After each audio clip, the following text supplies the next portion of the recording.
Earl Nightingale is one of the founders of the audio program, which is quite a revolutionary or revelatory idea, considering that so many self-improvement junkies like myself can just maybe assume that these programs were around forever. They weren't.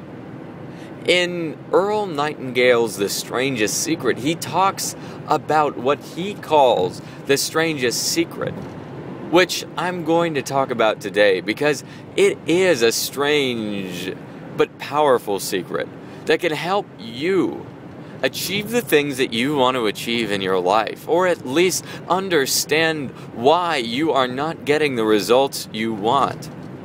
Or help another person. Maybe you know someone in your life who just is not getting it. Maybe it's your son or your daughter or your mother or your father. But either way, a person, a friend, a spouse, who could just use that extra piece of information which you wish you knew, but you just didn't have access to.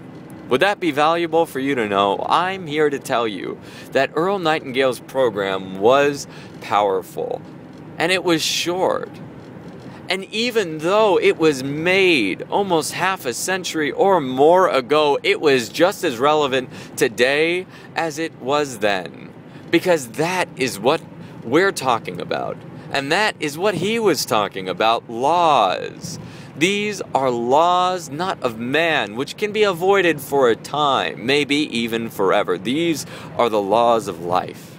And the laws of life, when violated, will violate us. This is, as you sow, so shall you reap.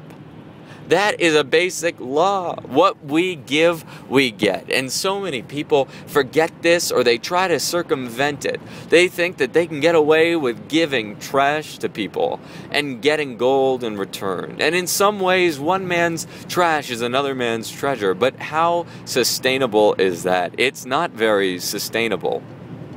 Now, the strangest secret is strange because people can use it from all walks of life to get all types of results that they want, and maybe it shouldn't work, and maybe we don't know how exactly it works, but we do know that it does work. Now, there are so many things like this. A light bulb, for example, works. I know I can flip the switch and the electricity will flow through that bulb and will illuminate my entire room so I can continue working well into the midnight hours, lucuberating, if you will. But I don't know how that works. I only know that it does work. And this strange secret is something like that. Now, what makes it a secret is not because people don't know what it is, but because so many people don't ascribe to it. So many people have it in their power. They've heard the words before, but they do nothing to make them into a reality. And you got to think, what prevents those people who know what they want, who set their definite goals, from realizing them fully? It's because those goals come at a price. And you have to be very clear with yourself before you get involved in something to a great extent. Whether or not you're willing to take it all the way. Whether or not you're willing to give it everything that it needs. Because if you try to cheat that or only put in half the work, guess what? That law of life comes back to tell you, as you sow, so shall you reap. So you won't get all the benefit.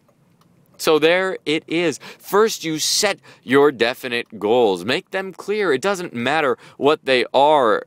In fact, the second part is use your imagination. The imagination is reality. I said that recently, and it is the truth. Because before anything was actually conceived, it was dreamed of.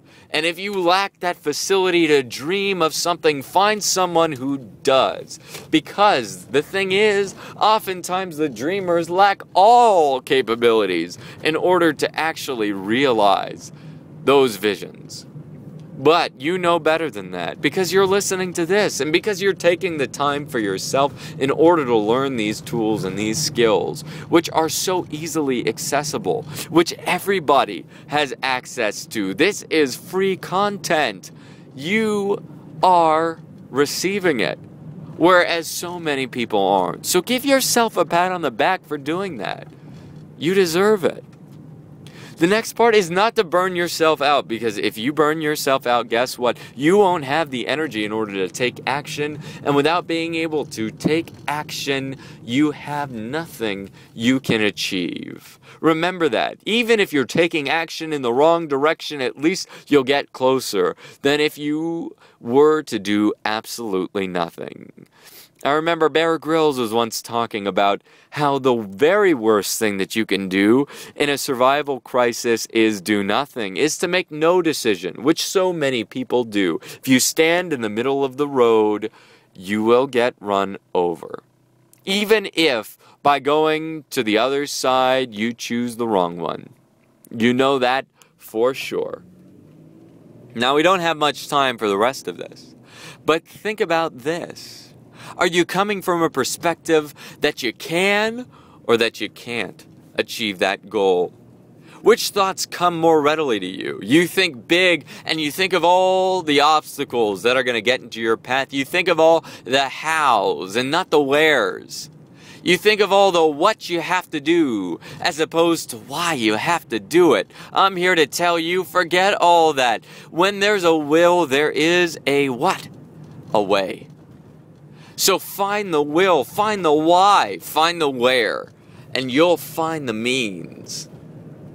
The next part is to look back down deep into yourself and wonder, why did that can't ever come about? Because you might find some insight. The great discovery of Freud, which was, once we have insight and greater understanding, we can redeem ourselves and liberate ourselves from those ancient patterns that drag us down, not forever, but at least we get a little leverage on them, because I wouldn't want to lie to you and tell you insight is everything. And there's more to this, but I'm not going to get to all of it right now. The next most important part, which I have time to discuss, is to make sure your self-image is of one who can achieve the goals which you are aspiring towards. Because if your self-image won't allow for that, you won't achieve it. The next is to act as if. Machiavelli in The Prince said this very clearly with the job of an archer. He said, if you are an amateur archer, find an expert, see what they do, and imagine yourself doing the same and then do the same as they are. It's called modeling. So, I want you to